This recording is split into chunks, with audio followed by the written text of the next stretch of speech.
Greetings, fellow YouTubers, and welcome to the fourth and hopefully final part of the tour. And like usual, we're just going to jump right back in where we left off. 90% bug free. Ha! I don't believe it. So, very carefully, we're going to make our way down from the mast of the ship where we were last time. And jump down here, and hopefully I'll still live. Ouch. Well, I do. Still alive.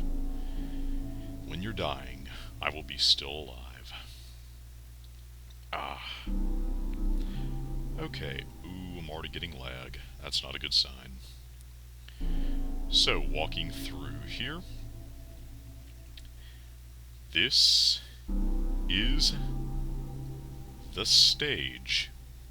Not the stage from the theater, but an actual arena of sorts. It's got a few practice training dummies and a couple of other snow golems.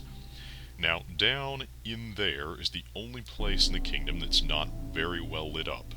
And if this were in any kind of a difficulty other than peaceful, mobs would spawn in that area and you could watch the snow golems combat them. That's what this place serves to do. It's made of all smooth stone, and aside from down there in the pits, it is very well lit. So that would be that. Backing out. Okay. Let me check the render distance really quick to make sure, see what it's on. It's on normal, that's right. Go back to a very low render distance just for the sake of all the software that's going right now. This is the Mage Tower, and we'll come back to that in just a minute. And I'll show you why. This right here is the aquasphere, where all sea creatures are, or at least were. There used to be squids in here, and there's still sponge in here, but obviously there's not a whole lot in the line of sea creatures in Minecraft. And by not a whole lot, I mean practically none.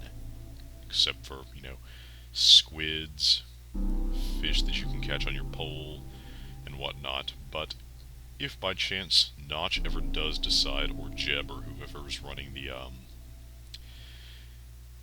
show as far as the character models go and new mobs, if they ever decide to add more, that's where they're going to go. Unless it's like a whale or something like that, in which case I'm going to have to make this place a whole lot bigger. Anyhow, moving on. This is the underside of the space shuttle. The launch pad actually has a red R on it. That is another spoof. Team Rocket, Pokemon. I thought it was fitting for a rocket launch pad. So this is the underside of the shuttle and rocket. It's all metal on the interior. Exosuits, which consist of just regular armor, and the pumpkins. Pumpkins actually are helpful for something I found out if you're in the end, for those of you who don't know. Or, in general, if you're looking at an Enderman with a pumpkin on your head, it will not freak out and attack you, which is really nice. I didn't find that out until, well, it seemed like a long time for me, but considering there are a lot of people who still don't know it, I'd say that I actually found out pretty early. Now, these are like little crew quarters you can see through the windows. They've got little crafting bench, chest, kind of like the hotel rooms back down there, except these are more work-oriented and less leisure. So if I can close that door, continue on up here. This is the laboratory area. It's got a little glass tunnel, more electric lighting, research and equipment modifications, sterility suits to keep things nice, clean, and sterile, documentation.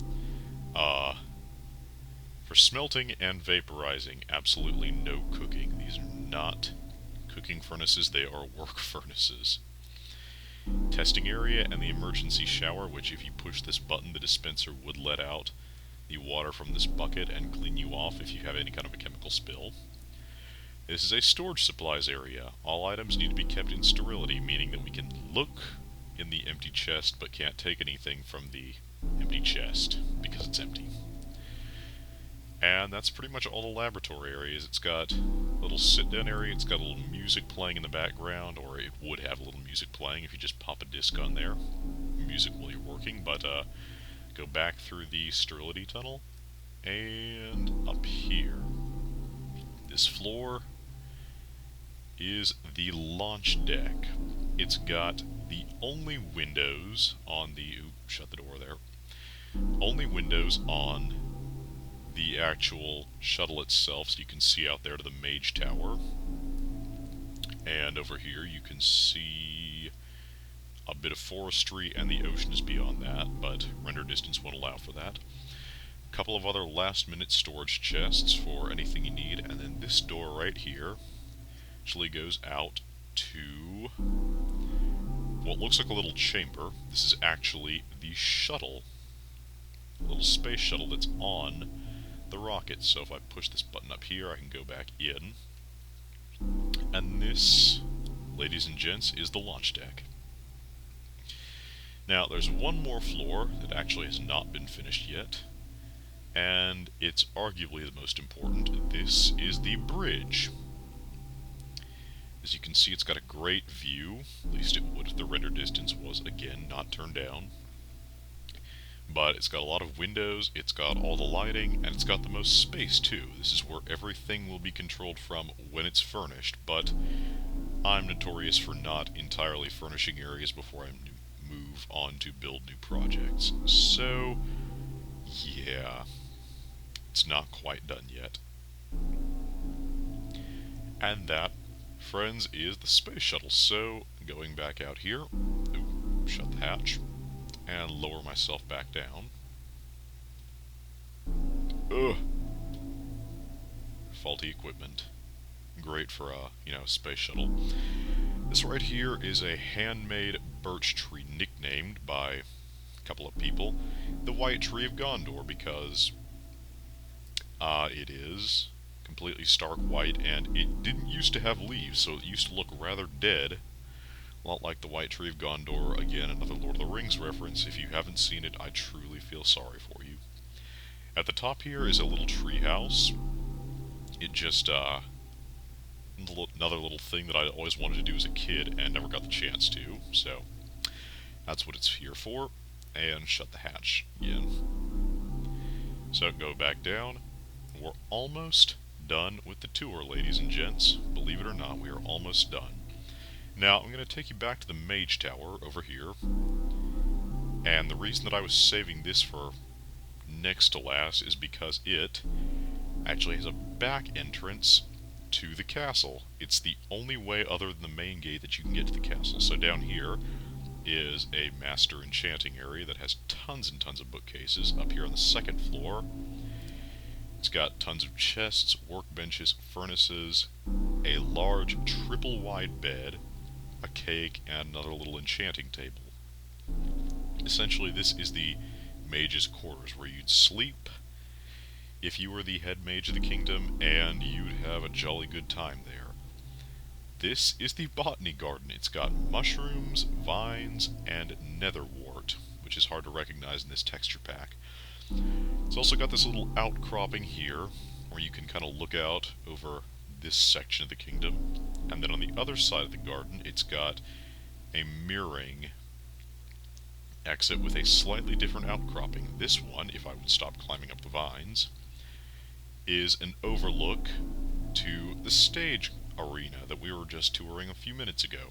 And it's kind of like a built-in leisure area if the mage wanted to, say, take a day off or a couple hours off, and he wanted to enjoy one of the games here, watching combat, then he could do that free of charge, unlike the other people who'd have to pay to get in through those gates down there, and they'd all have to stand around here too. The mage can just sit up here in his nice little balcony and enjoy the show from there. And next is the top floor, and you can see the underside of the roof here also. It's got tons of bookshelves, because mages are notorious for having massive libraries of valuable reading material, a couple of other little enchanting stations, and a potion making area, which every good wizard needs. They all need potion making areas. Now, this would be kind of like a dome, like if you'd see a Starry Night dome in a Mage's Tower, except this one has got all types of different pictures, almost every one, from the different picture catalog and all the Minecraft pictures, except for the very large ones there. So it's unique. It's unique. Put it that way. And this right here is the back door that goes out to the castle. Now over here, I'll just hop on down and walk along the path, is the main gate, and it is made of solid emerald, and if I flip the lever, it will open and of course glitch out because everything does. And this would be the main way you get into the castle, only here you can get in through that back entrance. Again, if you're the mage, mages have these special privileges. And there are two dispensers in front of the gate in case the castle's ever put under siege. They each have lava buckets that they would pour down on any intruders. So go past this lovely glitchy block and shut the gate once again. I have the worst luck with redstone, if you haven't been able to tell, because things always glitch out massively. Probably again another lag issue, but again, when you got so many other programs running in the background, what can you do? Actually, you know what? If you do have any suggestions on what you can do, leave it in the comments, because I've got Optifine installed right now, but with all the programs running in the background, short of getting a new computer, there's almost nothing that I could do. So this tower, if I climb up the rest of the way, is the guard tower. It's got another little crafting bench and modifying area. It's got a bow and arrow chests, and a little night shift bed for that poor unfortunate soul who's stuck having to stand here guard overnight to make sure the castle's safe. Up here, it's got a little, almost a little barracks at the top here where you can keep watch over everything that's going on. And it's got fences here to block any incoming fire if the guards are getting anything from hostiles on the outside of the castle. They don't have to worry about being shot because of all the little guard fences there. Now out here, close the door behind me, is the main wall of the castle. This will stretch around everywhere. And it's got the two little buttons here. These will dump the lava that you saw on the outside. This here is the astronomy tower. It's got a telescope on top, although the inside of this one is not really furnished much at all. Over here, this is the highest of the turret towers, and it's the waterfall tower. I'll go up it. The interior of it is not really furnished much either. As you can see, it's got the waterfall in the center of it, but otherwise, it's pretty plain on the inside. But I'll go up all the floors and show you, just in case you wanted to see. And open the door at the top here. And it's got the little waterfall here that runs the length of the tower down the central column. And go back down to here. No, missed it by one floor. Go back down to here. And back out the door. Ka-chink. So those are the main turrets of the outer castle. So what I'm going to do now is I'm going to head down this staircase and show you the interior of the main hold. These are stables. They got little bits of hay and water troughs for any animals, and a saddled pig with a carrot on a stick. Now if you want to leave your mount in here, it'll cost 1 emerald per day, which is quite expensive considering how rare emeralds are, but hey, it's a luxury stable inside the palace castle area. You got the blacksmith here, an anvil, workbench, furnaces, and a forge. La Forge. Geordie La Forge for the Trekkies. Now this anvil used to be just a solid block of iron before anvils were actually added in, so I had several little anvils that used to be blocks of iron throughout the kingdom, actually. And I was really glad when we actually had an anvil block added in. It meant a little more detail on my end that I could add. This is the mead hall, and these on either end are vending machines for drinks, and on this side, food. You've got little tables here, a roasting pit, little waterfall here, a couple beds, and a little recliner throne here that whoever the reigning monarch, in this case me, would recline on and watch as all of his subjects engorge in mead, and it's beginning to snow. Yay. So if you didn't notice upon coming in, this is actually called the GLaDOS Portal Mead Hall, and why? Because it's rather hard to tell when both the textures are blue, but against the end stone there is a blue diamond circle, just like the portal, and there's a lava tube that lights the interior, and it goes all the way to the back, where there is a rear orange window, like the orange portal from the game. And that's how it got its name, and I just thought it was a little trendy thing that I could add in. Little trendy name. This is a market square over here. It's got a bit of ice, a bit of melon, and a bit of pumpkin, as well as gold ingots. So it's a little place where you can restock before a journey. Now here on the interior of the wall, a little passage through to the inner sanctum and the palace. This is a little pyramid-shaped plantation called the Cornucopia Plantation, and behind me is my second vanity project, the Hall of Kronos. Now, you can't see, and I'm going to go into third person so you can, but this statue is actually a scale model of the skin that I have on.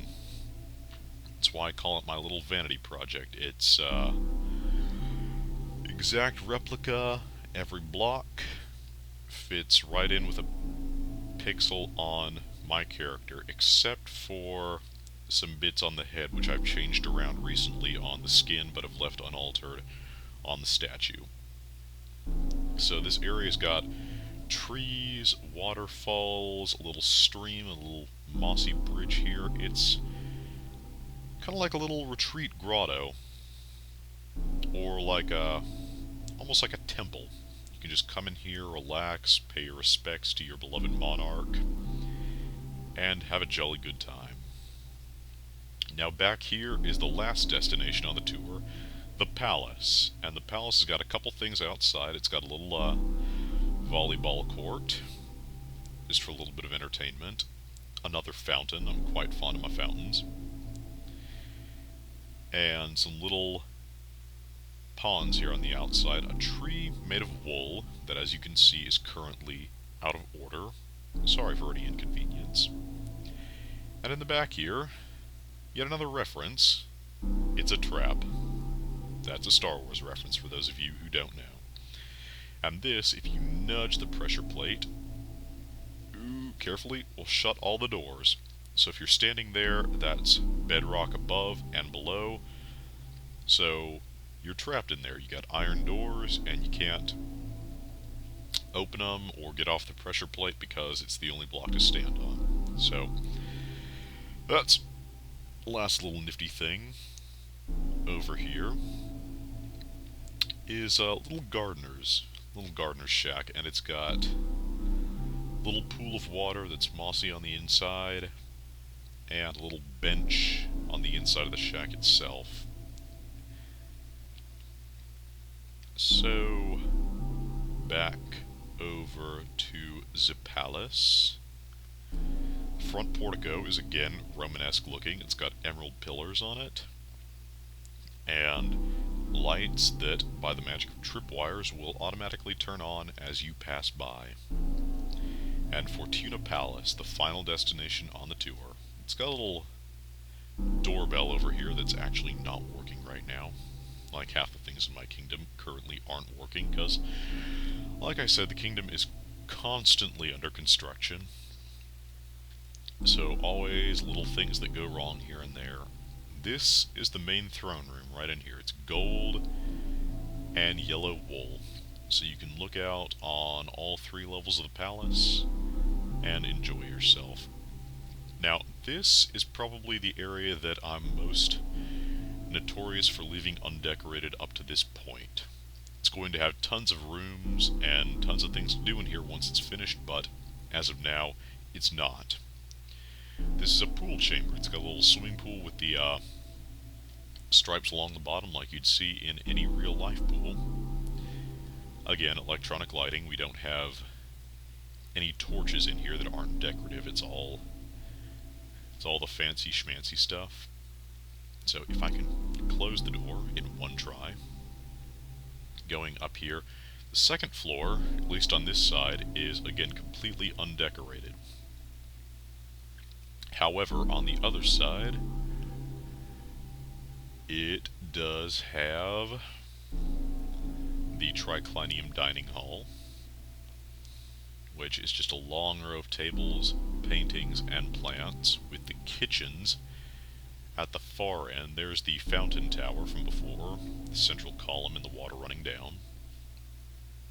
Here are the kitchens, and it's got cabinets that are all organized by types of food that are in them: dessert, meat, and fruit and vegetables. These furnaces, unlike the ones in the space shuttle, are meant for cooking. Charcoal only. And clean the ovens when finished, or else. This is the ice freezer and dispenser. You push the button, you get some ice, like any modern refrigerator. Employee of the month is Mr. Sea Reaper. There in the shadows, it's a creeper.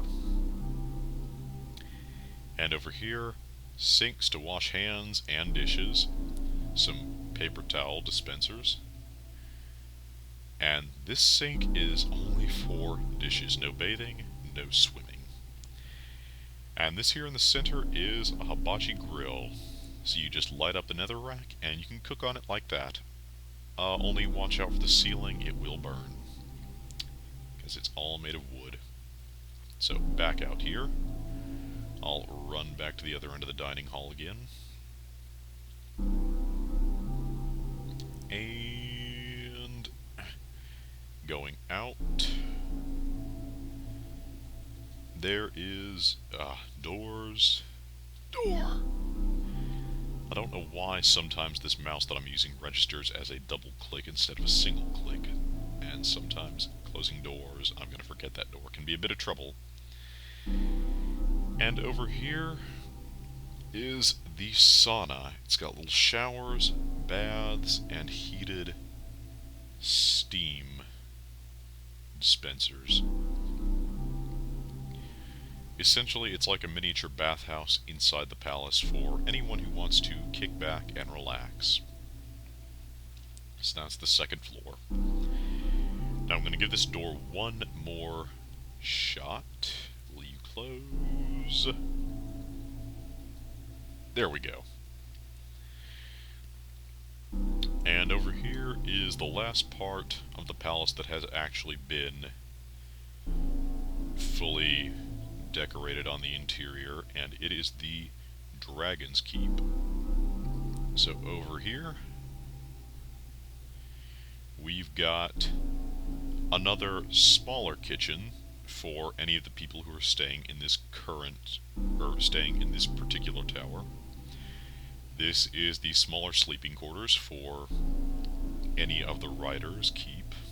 This is the riders' keep. And each of the riders will have their own bed. But you may be asking, riders of what? Riders of what? So if you go up here, you'll find out that it is the riders of dragons. This is where the Ender Dragon egg will go once I have defeated it in the end. Like I said before, I have not defeated it yet, even though I have been into the end, and I mined out, obviously, a ton of endstone. And then up here is an actual little dragon's nest, Now, you've seen in like the portal chamber the remnants of old mods that have long since been uninstalled, and this is another one. I used to have a mod that would allow you to get and ride a small ender dragon, and this is the nest that it stayed in all the time. And from here, I'll up the render distance once more because we're nearing the end of the tour. Back to normal distance. Now over here you can actually see a partially loaded clock tower, which I'm also in the process of reconstructing the interior of. And with the new daylight sensors that we just got in the 1.5 update, I'll be able to make it so that the tower will actually turn on and off and give you the time of day or night with that sensor. And down there is the roof of the palace, made out of all stone brick. It took a long time to do. And so I'll go into creative mode real quick here. And I will fly here over the roof. All of this is solid, by the way. All the slope on here and the interior slope to match the corners and everything, that was obviously all done by hand, and it took quite a while to get it all right. So there is an aerial view of the palace, and if I back off, you can get a view of the entire castle. And I forgot to mention that on top of my little vanity project is a giant Triforce, yet another reference, this time to Zelda. So I think that will about do it. I'll just fly back down to my house where it all began and point out this one last little thing. This is called the Hanging Garden, based off the Hanging Gardens of Babylon, and it's just a hollow wooden tower that's got some trees on it that I built to back up to my house.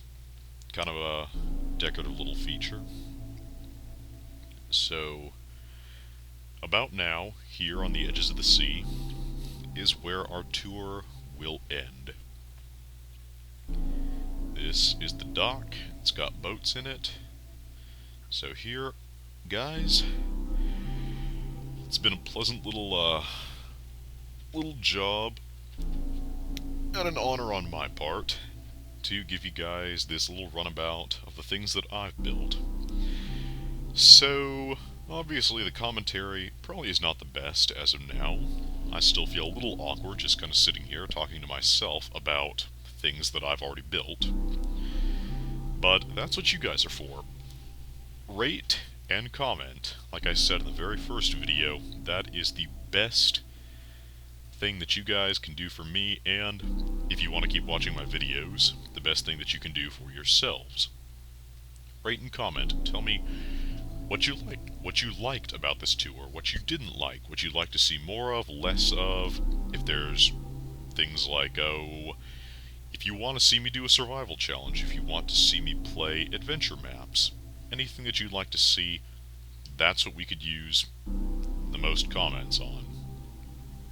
But, just anything that comes to your mind at all. Don't feel afraid to comment on it. The only thing that I ask is that you guys be pleasant to each other, and hopefully to me also. Because, just want it to be a pleasant atmosphere all around here on these videos. Worst thing that I see is if you get a set of videos where an argument starts up, or where people are just throwing insults back and forth in the comments, Those comments, I'll admit, are pretty much useless to me and to everyone else reading them. So, just, be creative. Say what you think, what you like, and what you don't. And so until next time, this is Centurion Kronos of Megatron 2100 Productions. And I will be signing off, seeing you later for my next project. Until then.